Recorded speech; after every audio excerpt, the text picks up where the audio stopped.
الحمد لله نحمده ونستعينه ونستغفره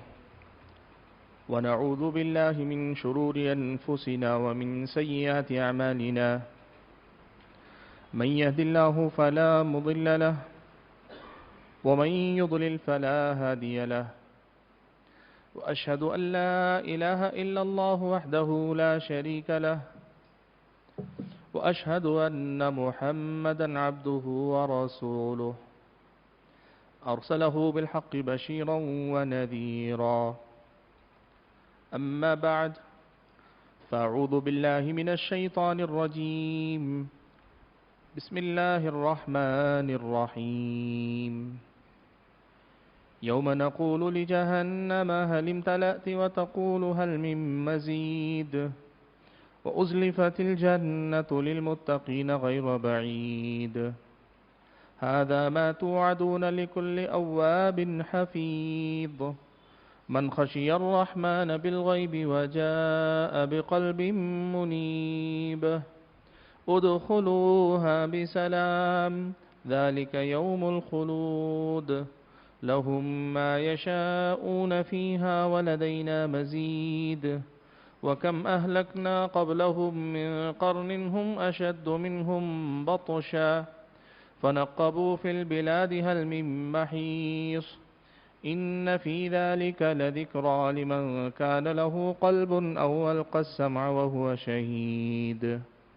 ولقد خلقنا السماوات والأرض وما بينهما في 6 أيام وما مسنا من لغوب فاصبر على ما يقولون وسبح بحمد ربك قبل طلوع الشمس وقبل الغروب ومن الليل فسبحه وأدبار السجود واستمع يوم ينادي المناد من مكان قريب يوم يسمعون الصيحة بالحق ذلك يوم الخروج إنا نحن نحيي ونميت وإلينا المصير يوم تشقق الأرض عنهم صراعا ذلك حشر علينا يسير نحن أعلم بما يقولون وما أنت عليهم بجبار فذكر بالقرآن من يخاف وعيد. بزرگان محترم، ملت اسلامیہ کے نوجوانوں اور بزرگوں، اللہ تبارک و تعالیٰ کی ذات ہر قسم کی تعریف و توصیف، ہر طرح کی حمد و ثنا اور میری اور آپ سبھی حضرات کی ہر قسم کی عبادت، بندگی اور ہماری اور آپ کی ہر ایک ریاضت کی اکیلی اور تنہا مستحق ذات ہے، جس کی بندگی میری اور آپ کی زندگی کا مقصد ہے اور جس کی بندگی میں ہماری اور آپ کی زندگی کا گزرنا ہماری سب سے بڑی کامیابی ہے، سب سے بڑا کمال ہے، سب سے بڑا کارنامہ ہے اور آخرت کے لیے سب سے بڑا توشہ اور سامان بھی ہے۔ حاضرین جمعہ، محرم الحرام کا مہینہ شروع ہوا ہے۔ پیارے نبی صلی اللہ علیہ وسلم کی لائی ہوئی یہ جو شریعت اسلامیہ ہے، اس کے مطابق اس مہینے کو کچھ خاص حیثیتیں حاصل ہیں، کچھ فضیلت اسے حاصل ہے، اور وہیں ہمارے اور آپ کے سماج میں، ہمارے اور آپ کے معاشرے میں اس مہینے کے حوالے سے بعض غلط باتیں، بے بنیاد باتیں، جن کو لوگ صحیح سمجھتے ہیں، مانتے ہیں اور ان کا خیال رکھتے ہیں، حالانکہ اسلامی شریعت سے اس کا کوئی تعلق نہیں ہے، ایسی بھی بہت ساری باتیں اس مہینے سے متعلق عام ہیں۔ آج کی اس مختصر سی گفتگو میں آپ حضرات کے سامنے میں یہی چاہتا ہوں کہ مختصر سے الفاظ میں اس کے شرعی پہلو کون سے ہیں اور دوسری طرف اس سے متعلق کیا غلط باتیں لوگوں کے درمیان مشہور ہیں یا عام ہیں، ان کی طرف آپ کی رہنمائی کر دوں تاکہ صحیح اور غلط کا فرق رہے، جو چیزیں صحیح ہیں ہم اور آپ ان کو اپنی زندگی میں اپنا سکیں، اور جو باتیں غلط یا بے بنیاد ہیں ان سے خود کو اور سماج کو بچنے بچانے کی کوشش کرتے رہیں۔ محرم الحرام کا مہینہ اسلامی شریعت کے مطابق اس کی سب سے پہلی شناخت یہ ہے کہ یہ حرمت والے مہینوں میں سے ایک مہینہ ہے۔ سال کے 12 مہینے اللہ تعالیٰ نے جب آسمان و زمین کو پیدا کیا اسی وقت متعین کر دیے تھے، اور 12 مہینوں میں سے 4 مہینے حرمت والے ہیں، احترام والے ہیں۔ یہ فیصلہ بھی اللہ تعالیٰ نے تبھی کر دیا تھا، یعنی ہر قوم کے پاس اللہ تعالیٰ نے جب بھی شریعت بھیجی ہے، اللہ تبارک و تعالیٰ نے پہلے دن سے جب آسمان و زمین کو پیدا کیا، جب انسانوں کو نہیں پیدا کیا گیا تھا، تبھی سے یہ فیصلہ کر دیا تھا کہ یہ 4 مہینے حرمت والے ہوں گے، ان کا احترام ہونا چاہیے۔ اور ان کا احترام کیسے کیا جانا چاہیے؟ قرآن مجید میں اللہ تبارک و تعالیٰ نے بڑے صاف لفظوں میں اس کو بتایا ہے۔ ایک تو یہ بتایا کہ اس مہینے میں جنگ کی، لڑائی کی، جھگڑے کی ابتدا اپنی طرف سے کبھی نہیں کرنی چاہیے۔ نہ مسلمان اس میں کسی جنگ کا ابتدا کر سکتے ہیں، نہ جنگ لڑنے میں پہل کر سکتے ہیں، اور نہ ہی کسی قسم کے جھگڑے یا کسی تنازع سے ان کا واسطہ ہونا چاہیے۔ جنگ سے پرہیز کریں، اسلامی شریعت نے اس بات کی تعلیم دی۔ ہاں، اگر سامنے والا مجبور کرے، دشمن اگر لڑائی پہ مجبور کرتا ہے تو آدمی کا دفاع، آدمی کو حق ہے کہ وہ اپنا دفاع کر سکتا ہے، لیکن کسی جنگ کی ابتدا نہ کی جائے، اس لیے کہ یہ حرمت والا مہینہ ہے، تو اس میں جنگ و جدال، لڑائی، خون خرابہ یا لوگوں کا، انسانیت کا نقصان ہو، اس سے لوگوں کو پرہیز کرنا چاہیے۔ اسلامی شریعت کے مطابق یہ جو جہاد اسلامی ہے، انسانیت کے لیے رحمت ہے، اس کی بھی ابتدا اس مہینے میں کرنے سے منع کیا گیا۔ اسلامی شریعت نے ہم اور آپ کو یہ بات سکھائی۔ اور دوسری عام تعلیم جو اس مہینے کے احترام کے سلسلے میں اسلام نے ہم اور آپ کو دی ہے، وہ یہ کہ فَلَا تَظْلِمُوا فِيهِنَّ أَنفُسَكُمْ، کہ تم اپنے نفسوں پر ظلم نہ کرو، اپنے نفسوں پر ظلم نہ کرو۔ کیسے ظلم نہ کریں؟ اسلامی شریعت نے اس کی بڑی تفصیل رکھی ہے۔ ظلم کی بڑی قسمیں، ایک بات تو یہ ہے کہ آپ یاد رکھیں، اپنے نفسوں پہ ظلم نہ کرو، یعنی آدمی خود اپنے آپ پر ظلم نہ کرے۔ آدمی شرک کرتا ہے،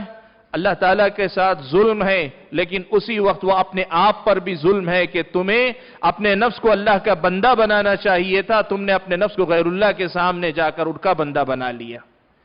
بندہ اگر اللہ تعالیٰ کے احکام کی خلاف ورزی کرتا ہے، پیارے نبی صلی اللہ علیہ وسلم کی سنت کی، شریعت کی مخالفت کرتا ہے، یہ بھی انسان کا اپنے نفس پر ظلم ہے۔ بندہ اگر کسی بھی قسم کے گناہ کا ارتکاب کرتا ہے، اس کا گناہ خود اس کے اپنے نفس پر ظلم ہے۔ اس لیے کہ اللہ تعالیٰ نے آپ کو اور مجھ کو یہ جان دی ہے، یہ زندگی دی ہے، یہ جسم دیا ہے، یہ صلاحیتیں دی ہیں، تاکہ ہم اور آپ ان کا صحیح استعمال کر کے جنت کی طرف جا سکیں۔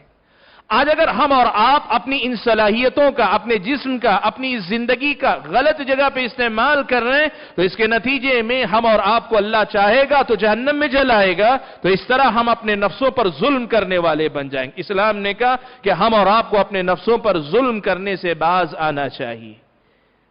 فَلَا تَظْلِمُوا فِيهِنَّ أَنفُسَكُمْ، اسلامی شریعت کی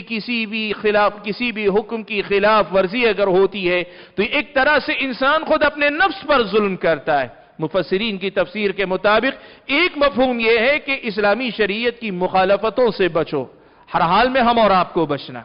ہر مقام پہ ہم اور آپ کو بچنا ہے، ہر وقت ہم اور آپ کو اللہ تعالیٰ کے نافرمانی سے بچنا چاہیے۔ پیارے نبی صلی اللہ علیہ وسلم کے پاس صحابی نے آ کر پیارے نبی صلی اللہ علیہ وسلم کے سامنے مختلف اوقات پر نصیحت کرنے کا مطالبہ رکھا ہے، صحابہ نے کیا، اور وہیں اللہ کے نبی صلی اللہ علیہ وسلم نے کئی مرتبہ آگے بڑھ کر خاص نصیحتیں کی ہیں۔ ان پیاری نصیحتوں میں سے ایک نصیحت اللہ کے نبی کی یہ بھی ہے کہ اتق اللہ حیثما کنت، تم جہاں کہیں رہو اللہ تعالیٰ کا تقوی اختیار کرنے والے بن کر رہو۔ یہ حرمت والے مہینے ہم اور آپ کو یاد دلاتے ہیں کہ ہم اور آپ کو اپنے آپ پر یا اپنے حق میں ظالم بننے سے پرہیز کرنا چاہیے۔ یہ ظلم نفس کا پہلا مفہوم ہے جو اس آیت میں اللہ تعالیٰ نے ہم اور آپ کو جس سے منع کیا ہے۔ لیکن وہیں بعض مفسرین نے اس کا مفہوم یہ بھی لکھا ہے فَلَا تَظْلِمُوا فِيهِنَّ أَنفُسَكُمْ کا مطلب یہ ہے کہ تم اپنے بھائی بندوں پر ظلم کرنے سے پرہیز کرو۔ حرمت والے ان مہینوں کا احترام یوں ہوتا ہے کہ آپ اور میں اس کا خیال رکھیں کہ ہماری طرف سے ہمارے کسی بھائی کو کسی قسم کی تکلیف نہ پہنچنے پائے، نہ ہماری زبان سے، نہ ہمارے اپنے اعمال سے، نہ ہماری اپنی حرکتوں سے، نہ ہمارے اپنے کسی بھی اقدام سے ہماری طرف سے کسی اور پر ظلم نہ ہو۔ اللہ تعالیٰ نے اپنے بھائی پر ظلم کرنے کو خود اپنے نفس پر ظلم کرنے سے تعبیر کیا، اور قرآن مجید میں یہ کئی مقامات پہ اس انداز سے اللہ نے حکم دیا ہے کہ تم اپنے بھائیوں کو، مسلمان بھائیوں کو اپنے جیسا بھائی سمجھو، اور ان کے ساتھ معاملہ کرتے ہوئے اپنے آپ کو ان کی جگہ پہ رکھ کر معاملہ کرو۔ اسلامی شریعت نے ہم اور آپ کو اس بات کا حکم دیا۔ اہل علم نے لکھا ہے فَلَا تَظْلِمُوا فِيهِنَّ أَنفُسَكُمْ کا ایک مطلب یہ بھی ہے کہ آدمی کو اس کا خیال رکھنا چاہیے کہ ان مہینوں کے اندر، ان دنوں کے اندر، یا حرمت والے ان ایام کے اندر ہماری طرف سے اپنے کسی مسلمان بھائی کو تکلیف نہیں پہنچنی چاہیے۔ بھائیو، ہماری اور آپ کی زندگی کا ایک بہت بڑا المیہ یہ ہے کہ ہم اور آپ بہت ساری چیزوں سے پرہیز کرتے ہیں، لیکن یہ جو مسئلہ ہے کہ المسلم من سلم المسلمون من لسانہ ویدہ، کامل مسلمان وہ ہے کہ جس کی زبان سے، جس کے ہاتھ سے، اور اہل علم نے لکھا زبان اور ہاتھ کا تذکرہ خاص طور پہ کیا گیا اس لیے کہ بڑی آسانی سے اس سے تکلیف پہنچا دیتا ہے، ورنہ ہر قسم کی تکلیف سے دوسرے مسلمان محفوظ رہیں۔ آج ہمارے سماج کا ایک بہت بڑا مسئلہ یہ ہے کہ ہم نے لوگوں پر ظلم کے معاملے کو بہت معمولی سمجھ لیا ہے، اور آج یہ بات میں خاص طور پر اس حوالے سے یاد دلانا چاہوں گا کہ آسمانی مصیبتیں جب آتی ہیں، آسمانی مصیبتیں، یہ وبائیں، یہ سزائیں، یہ ساری چیزیں اگر آتی ہیں، ان کے بڑے جو اسباب ہیں ان میں سے ایک اہم سبب روئے زمین پر ظلم اور زیادتی کا عام ہونا ہے۔ سماج کے اندر اگر ظلم و زیادتی عام ہوتی ہے، معاشرے کے اندر کسی کو تکلیف پہنچائی جاتی ہے، ایک مظلوم بھی اگر پریشان رہتا ہے، اللہ تبارک و تعالی نے اس دنیا کے اندر یہ ضابطہ رکھا ہے کہ ظلم جب عام ہوتا ہے تو اللہ تعالیٰ کی طرف سے سزائیں عام ہوتی ہیں۔ آج ہم بات کر رہے ہیں ایک وبا سے لڑنے کی، آج ہم بات کر رہے ہیں ایک وبا سے چھٹکارا پانے کی جس نے ہم سے بہت کچھ چھین لیا ہے، جس کی وجہ سے بہت کچھ ہم سے چھن گیا ہے، روزی روٹی چھن گئی، ہماری آزادی چھن گئی، ہمارے اپنے معمولات متاثر ہو گئے، ہم اور آپ ایک طرح کی قیدیوں کی زندگی گزار رہے ہیں۔ یہ ساری صورتحال اگر ہے تو ان کے اسباب کا خاتمہ ہم اور آپ کو کرنا چاہیے، اور اگر اسباب کا خاتمہ کرنا ہے فَلَا تَظْلِمُوا فِيهِنَّ أَنفُسَكُمْ، لوگوں پر ظلم کرنے سے باز آ جاؤ، اور اگر پہلے سے ظلم کرتے آ رہے ہیں آج توبہ کرو، آج توبہ کرو۔ پیارے نبی صلی اللہ علیہ وسلم نے یہ بات بیان فرمائی۔ اگر ایسی کچھ غلطیاں ہیں انسانوں کی، انسان جو غلطیاں کرتے ہیں ان غلطیوں میں سے ایسی کچھ غلطیاں ہیں جن غلطیوں کی سزا آخرت میں دینے کے ساتھ ساتھ دنیا میں بھی اللہ تعالیٰ ضرور دے گا، ایسی اگر کچھ غلطیاں انسان کرتے ہیں تو دو بڑے گناہ ہیں جن کی سزا آخرت میں بھی ملے گی، آخرت سے پہلے اللہ تعالیٰ دنیا کے اندر بھی اس کی سزا دے گا۔ اور وہ دو گناہ کیا ہیں؟ اللہ کے نبی نے فرمایا البغی، کہ ظلم کرے تو اللہ تعالیٰ آخرت میں بھی سزا دے گا، لیکن آخرت سے پہلے دنیا کے اندر اللہ تعالیٰ سزا دے گا۔ اور دوسری چیز رشتے ناتوں کو توڑنا، رشتوں کو ختم کرنا۔ اللہ کے نبی صلی اللہ علیہ وسلم نے کہا یہ دو جرم ایسے، کوئی رشتوں ناتوں کو توڑتا ہے، کوئی کسی پہ ظلم کرتا ہے، اسلامی شریعت یہ بتلاتی ہے کہ یہ دونوں کے دونوں جرم ایسے ہیں کہ آخرت میں تو جو ملنی ہے وہ ملے گی سزا، لیکن اس سے پہلے اللہ تعالیٰ اس دنیا کے اندر اس کو سزا دے گا۔ بھائیو، پیارے نبی صلی اللہ علیہ وسلم کی لائی ہوئی اس شریعت کی ایک بہت بڑی خوبی یہ کہ یہ شریعت ہم اور آپ کو بتاتی ہے کہ یہاں ایسا کوئی معاملہ نہیں کہ میری عبادت الگ، میری تجارت الگ، میرا گھر الگ، میرا معاشرہ الگ، میری اپنی خواہشات الگ، میری ذاتی زندگی الگ، یہاں ایسا کوئی تصور نہیں۔ اسلام ہم اور آپ کو یہ بتاتا ہے کہ یاد رکھو ہم جو بھی کرتے ہیں ہم تنہائی میں کریں، ضروری نہیں کہ اس کی سزا، اس کا وبال ہمیں تنہائی میں ہی ملے۔ اللہ تعالیٰ علی الاعلان بازار میں ہمیں سزا دلوا سکتا ہے۔ ہم اگر اپنے گھر میں ظلم کریں ہو سکتا ہے اللہ تعالیٰ سماج میں بدنامی کروائے، یا ہم سماج میں ظلم کریں ہو سکتا ہے اللہ تعالیٰ اس کے اثرات ہمارے گھر میں دکھلائے۔ ہم اور آپ اپنے دشمن کے ساتھ بھی زیادتی اگر کریں، بعید نہیں کہ اللہ تعالیٰ دوستوں میں نفرتیں ڈال دے۔ اسلامی شریعت ہم اور آپ کو یہ بتاتی ہے کہ یاد رکھو، میرے اور آپ کے جو اعمال ہیں یہ ایسا کچھ نہیں کہ میری عبادت الگ ہے، میری تجارت الگ ہے، میری عبادت الگ ہے، میرے معاملات الگ ہیں، ایسا کچھ نہیں۔ یہاں سب مل جلا کر اللہ تعالیٰ کی بندگی کا معاملہ ہے۔ یہاں کوئی چیز پرسنل ہو کر بھی پوری طرح سے پرسنل نہیں ہوتی، ذاتی ہو کر بھی ذاتی نہیں ہوتی، ملے جلے معاملات ہوتے۔ اس لیے جب کبھی تمہاری اپنی زندگیوں میں آزمائشیں آتی ہیں، وبائیں عام ہوتی ہیں، پریشانی آتی ہیں، تکلیفیں آتی ہیں، تو تمہیں یہ دیکھنا چاہیے کہ اس کا وہ کون سا سبب ہے جو میری زندگی میں ہے۔ اور ہمیشہ ابتدا اپنے آپ سے کرو۔ آپ اور میں اگر سماج کو دیکھیں گے، 10 اسباب سماج میں نظر آئیں گے اور اس کے بعد ہم اپنے نفس سے غافل ہو جائیں گے کہ ہم سے کیا کوتاہی ہو رہی ہے۔ نتیجہ کیا ہوگا؟ سماج میں سدھار آ بھی جائے، سماج والوں کو اطمینان مل بھی جائے، ہمیں ملے یہ ضروری نہیں، ہم سے مصیبتوں کا خاتمہ ہو جائے یہ ضروری نہیں، لیکن آدمی ابتدا اگر اپنے نفس سے کرے، ہم اپنے آپ سے اگر کریں، ابتدا اور شروعات اپنے آپ سے کریں کہ میں اپنی جگہ پہ دیکھوں کہ میری طرف سے کیا کمزوری غلطی ہو رہی ہے، اگر میں اس کی اصلاح کر لیتا ہوں، سماج کا بھلا ہو کہ برا ہو، لیکن برے سماج میں بھی اللہ تعالیٰ میرے ساتھ ضرور بھلا کرے گا۔ یہ اسلامی شریعت کی بتائی ہوئی اتنی بڑی سچائی ہے، اتنی بڑی حقیقت ہے کہ قرآن و سنت میں اللہ تعالیٰ نے اسے مکرر بیان کیا، نبی علیہ السلام نے بار بار بیان کیا۔ بھائیو، اس حرمت والے مہینے کے احترام کا طریقہ یہ ہے کہ فَلَا تَظْلِمُوا فِيهِنَّ أَنفُسَكُمْ، کبھی کسی پہ ظلم نہ کرو، کبھی کسی کے ساتھ ناحق برتاؤ نہ کرو۔ اسلامی شریعت تو یہاں تک بتاتی ہے کہ کسی نے آپ کو یہ گالی دی، آپ نے اس سے بڑی گالی دے دی تو یہ بڑی گالی دینا بھی آپ کا ظلم ہے۔ آپ نے ابتدا نہیں کی، آپ نے پہل نہیں کی، آپ تو امن پسند آدمی ہیں، سامنے والے نے آپ کے ساتھ زیادتی کی، لیکن جواب میں آپ نے اگر زیادتی کی اور حد سے آگے بڑھ گئے، اس نے ایک کہی آپ نے 2 کہہ دی، اس نے چھوٹی کہی آپ نے بڑی کہہ دی، اس نے جو جملہ کہا آپ نے اس سے بڑا کوئی جملہ کہہ دیا، تو کیا ہوگا؟ اسلامی شریعت کی نظر میں یہ بھی ظلم ہے۔ تو ظلم یہی نہیں ہے کہ ابتداً آپ کریں، ابتداً میں کروں، ظلم یہ ہے کہ معاملہ کرنے و کرتے ہوئے سامنے والے انسان کے ساتھ برابری کا بھی معاملہ نہ کیا جائے۔ اسی لیے اسلام نے ہمیشہ یہ کہا ہے کہ آدمی درگزر سے کام لے، یہ سب سے زیادہ اچھا ہوتا ہے۔ آدمی نظر انداز کر دے، معاف کر دے، بھلا دے، یہ زیادہ اچھا ہوتا ہے۔ کیوں؟ تاکہ کہیں انجانے میں آدمی ظالم نہ بن جائے، اور ظلم اتنی بڑی، جو اتنا بڑا جرم ہے، اتنی بڑی غلطی ہے کہ اس کی سزا آخرت سے پہلے اللہ تعالیٰ دنیا ہی میں دے دیتا ہے۔ سبحان اللہ۔ بھائیو، میں جو بات سب سے پہلے آپ کے سامنے رکھنا چاہتا ہوں وہ یہی ہے کہ ہم اور آپ حرمت والے مہینوں کے احترام کا اس طرح خیال رکھیں کہ اپنے نفسوں پہ ظلم کرنے سے باز آ جائیں۔ اس مہینے کو اللہ تعالیٰ نے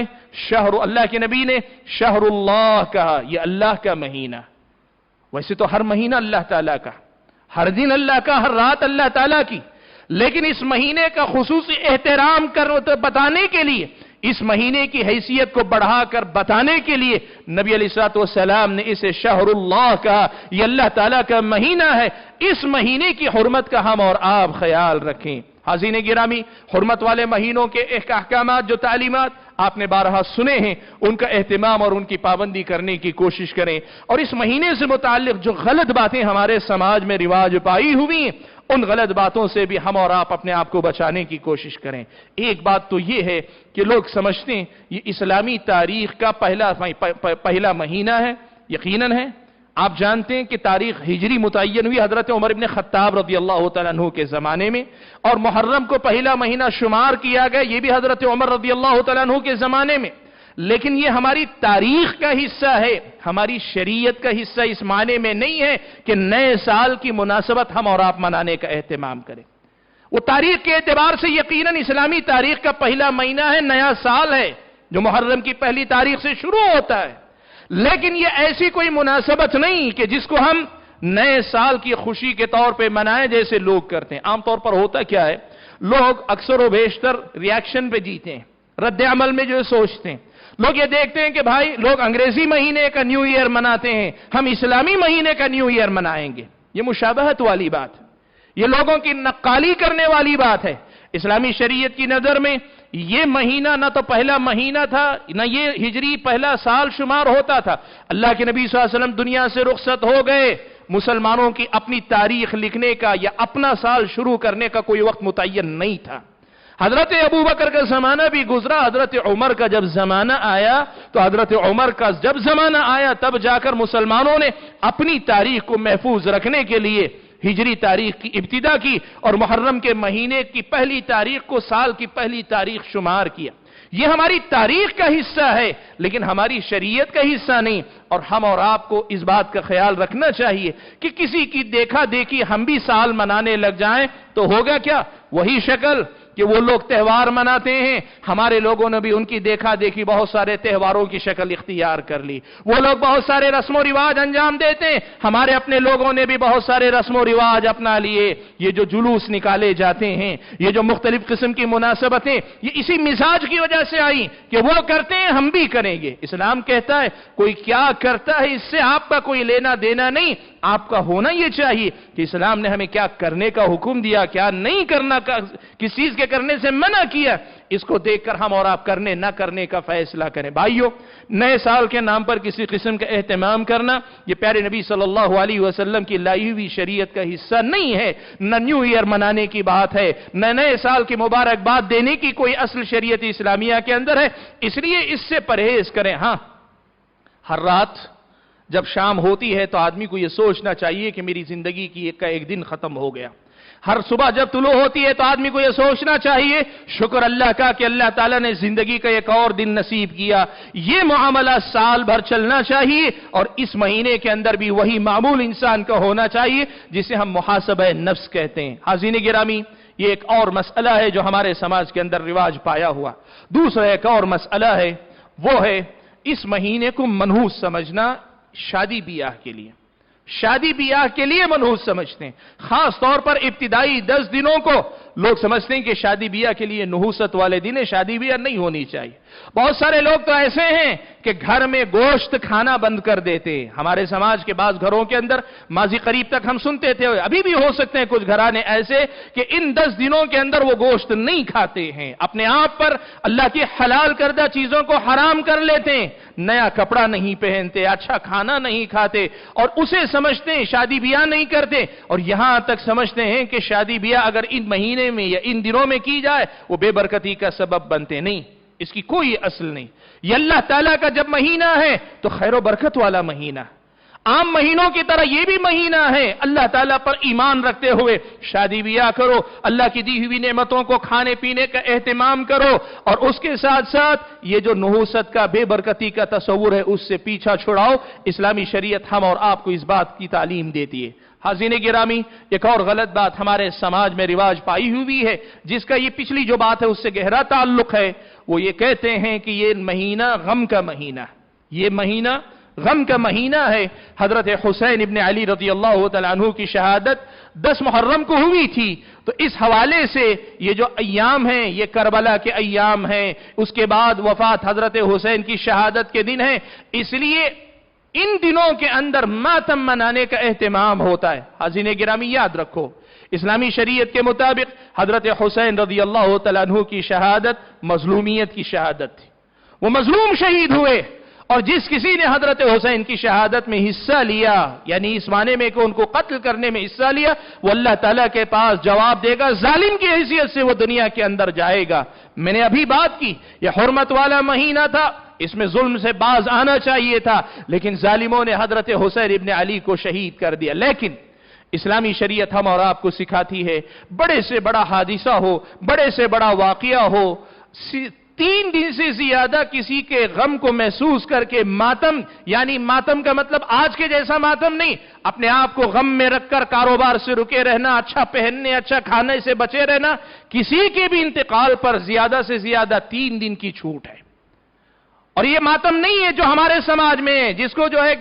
گریبان چاک کرنا، گال پیٹنا، جلوس نکالنا اور سب کچھ کرنا۔ بھائیو، یہ سارے جو رسم و رواج ہوتے ہیں، ان سارے رسم و رواج کو اسلامی شریعت نے غلط ٹھہرایا ہے۔ ان رسم و رواج سے بھی اپنے آپ کو بچائیں، اور یہ بات یاد رکھیں، حضرت حسین رضی اللہ تعالیٰ عنہ کی شہادت جس طرح 10 محرم کو ہوئی ہے، ایسے کئی صحابہ کی شہادت سال کے مختلف مہینوں مختلف دنوں کے اندر ہوئی ہے۔ جب مختلف صحابہ کی مظلومیت کی حالت میں ہوئی شہادت کو ہم کوئی مناسبت سمجھ کر نہیں مناتے ہیں، خصوصی طور پہ صرف حضرت حسین کی شہادت کا ماتم منانے کا اہتمام کرنے کی بات کرنا، یہ دراصل شیعی فکر، شیعہ کی فکر اور شیعہ کے عقائد کا اثر ہے جو میرے اور آپ کے سماج کے اندر ہم کو نظر آتا ہے۔ ہم اور آپ کو اس سے پرہیز کرنا چاہیے۔ نبی علیہ السلام سے محبت اور اللہ کے نبی صلی اللہ علیہ وسلم کے گھر والوں سے محبت یہ دین و ایمان کا حصہ ہے، لیکن اسلام نے یہ سکھایا ہے کہ آل بیت کی محبت بھی اسلامی شریعت کے تابع ہے،